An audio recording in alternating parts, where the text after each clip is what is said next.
Hello everyone, Mark here with Marx Max Muscle, and I guess this is round 3 for these two guys.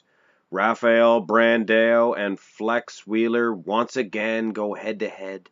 This time, of course, this is just in relation to their back comparisons. There was quite a bit of controversy. People were in disbelief that I had voted for Rafael Brandao, in particular in the rear double bicep. Not as much controversy in the rear lat spread, but some. But before we go ahead and do some direct comparisons, I'm just going to show you guys how much improvement this Rafael Brandao's made on his back. Everywhere else too, but in particular this back. He's not only drier, and look at the Christmas tree area, but look at the amount of meat that he's thrown on. The lats and the traps. The legs much better, much more polish on this guy. Don't be like me and dismiss Rafael Brandao, because I was a dismisser of this man, but his package that he brought to the Arnold Classic proves that he is improving. Now, we're going to get this rear lat spread out of the way. I am telling you guys, there's just no way. I'm looking at this, and I took my time this time, and Rafael Brandao has this one. Flex Wheeler has the meat here. He has the groceries. That's not the argument or the issue with me. It's his symmetry is just way off. And it's not just this one. I found this one too. His back looks fantastic. But again, that left lat sticks out much farther than the right one.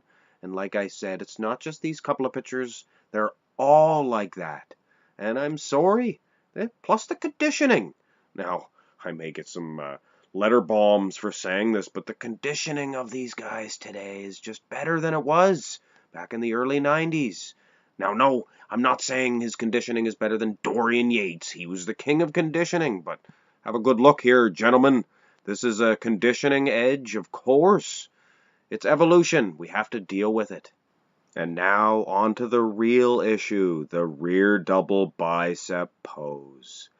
And speaking of having to deal with it, I really have to deal with this because this is a loss for Rafael Brandao. You guys were right, and I apologize. This here comparison clearly shows that definition in the lower lats. Wow, Flex Wheeler is just unstoppable. Now, I was not wrong about the conditioning, people. Certain judges would definitely still give this one to Rafael Brandao based on that fact. Look at the lower lat, look at the glutes, look at the hamstrings. Conditioning is case closed. But the aesthetics in this one and the muscularity alone, I think that's a dominant factor in the case of Flex Wheeler. So, like I said, I do these fast, and yes, I make mistakes, of course, and I'm glad you guys call me on it.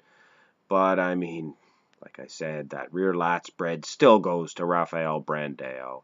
And actually, the final conclusion was Flex Wheeler still had won the match. This time, I guess he won by another extra point. So, of course, Flex Wheeler, in my opinion, still is the better bodybuilder. Of course, Brandao is still in his 20s, and it is definitely possible that he will improve enough to someday overshadow this Flex Wheeler, and we may have to have a fourth installment on these two. Who knows? I hope you enjoyed this one, and have a good day.